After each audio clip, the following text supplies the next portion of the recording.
অনতিবিলম্বে ৪০তম বিসিএস এর পুনঃ ফলাফলের তারিখ ঘোষণা করতে হবে। আমি ৩টি দাবি পাঠ করছি। দাবি ১, ৪৪তম বিসিএস এর পুনঃ ফলাফল প্রকাশ সাপেক্ষে ৪৮তম বিসিএস বিশেষ সুপারিশপ্রাপ্ত প্রার্থীদের নিয়োগ সংক্রান্ত কার্যক্রম গ্রহণ করতে হবে। বিদ্যমান বিধি অনুযায়ী ৪৮তম বিশেষ বিসিএস এর প্রার্থী সুপারিশ প্রদান সম্ভব হওয়ায় যদি নিয়োগ কার্যক্রম সম্পন্ন করা যায়, তবে ৪৪তম বিসিএস এর সুপারিশপ্রাপ্ত প্রার্থীদের নথি সুদীর্ঘ ২ মাস ১৬ দিন অযৌক্তিকভাবে স্থগিত রাখার কারণ সম্পর্কে আমরা বর্তমান কমিশনের সুস্পষ্ট ও যুক্তি নির্ভর ব্যাখ্যা প্রদান করার অপরিহার্যতা সম্পর্কে জানতে চাচ্ছি। দাবি ২, অনতিবিলম্বে বিধি সংশোধনের লক্ষ্যে সচিব কমিটি সভায় অনুমোদনকৃত নথি জনপ্রশাসন মন্ত্রণালয়ের দ্রুততম সময়ে প্রেরণ করতে হবে। দাবি ৩, অনতিবিলম্বে ৪০তম বিসিএস এর পুনঃ ফলাফলের তারিখ ঘোষণা করতে হবে।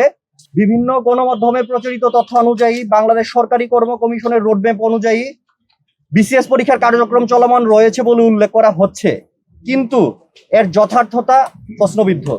কারণ চলমান ৪০তম বিসিএস এর ফলাফল প্রকাশের প্রস্তাবিত সময়সীমা ৩০ জুন ২০২৫ ইতিমধ্যে ২ মাস ১৬ দিন আগে অতিক্রান্ত হওয়ার পরও পুনঃ ফলাফলের অজুহাতে চূড়ান্ত তারিখ ঘোষণা করা হয়নি এবং পুনঃ ফলাফল প্রকাশ করা হয়নি। এই ৩টা দাবিতে আমরা আজকে সমবেত হয়েছি। আমরা ইতিমধ্যে জেনেছি যে আসলে আমাদের ফাইলটা বিধি সংশোধনের দোহাই দিয়ে বাংলাদেশ সরকারি কর্ম কমিশনের দপ্তরে এখনো আটকে আছে। আসলে ২ মাস ১৬ দিন অতিবাহিত হয়ে গেছে, আমাদের বিধিটা এখনো পাস হয়নি। বান্ডেল থাকলে প্রতি সেনমানিতে টাকা বাঁচবে। বিকাশ সেনমানি বান্ডেল কিনে জিতুন প্রতি লেনদেনে।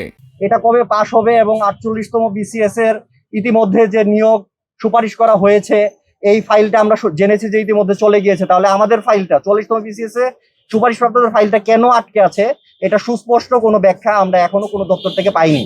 বাংলাদেশ সরকারি কর্ম কমিশনের পক্ষ থেকে আমরা এখনো সুস্পষ্ট কোনো ডেডলাইন পাইনি। আমরা আপনাদের মাধ্যমে আশা করছি যে মাননীয় চেয়ারম্যান খুব দ্রুত ৪০তম বিসিএস এর চূড়ান্ত ফলাফলের সুনির্দিষ্ট তারিখ ঘোষণা করবে এবং খুব দ্রুততম সময়ে ৪০তম বিসিএস এর নিয়োগ প্রক্রিয়া সম্পন্ন করবে। কারণ আমাদের দাবি হচ্ছে একটাই, যে আমরা চাই যেন আমাদের এই বিধি কবে সংশোধন হয়, আমাদের নতুন রেজাল্ট, পূর্ণাঙ্গ রেজাল্ট কবে নাগাদ দেওয়া হবে, সেটার একটা সুনির্দিষ্ট তারিখ, একটা সুনির্দিষ্ট ডেডলাইন, এবং এই ডেডলাইনের উপর ভিত্তি করে রেজাল্ট পরবর্তী কার্যক্রমগুলো কত দিনের মাঝে শেষ করা হবে সেই সংক্রান্ত একটা সুনির্দিষ্ট কাঠামো আমরা কর্তৃপক্ষের কাছে আমরা দাবি জানাচ্ছি। তো দেখা গেছে যে আমাদের রেজাল্টের পর কিন্তু মানুষজন শুনেছে যে আমরা সুপারিশপ্রাপ্ত হয়েছি। এখন কিন্তু প্রত্যেকটা জায়গায় গেলে আমাদের শুনতে হচ্ছে যে আপনার নিয়োগ কবে হচ্ছে, আপনাদের গ্যাজেটের কাজ হচ্ছে কিনা। তো এই বিষয়গুলোতে কিন্তু আমরা একটা অস্বস্তিকর পরিস্থিতিতে পড়ছি। তারপর যেটা বললো যে আমাদের একটা বিধি সংশোধন করতে হবে এবং আমাদের রেজাল্টটা পুনরায় দেওয়া হবে।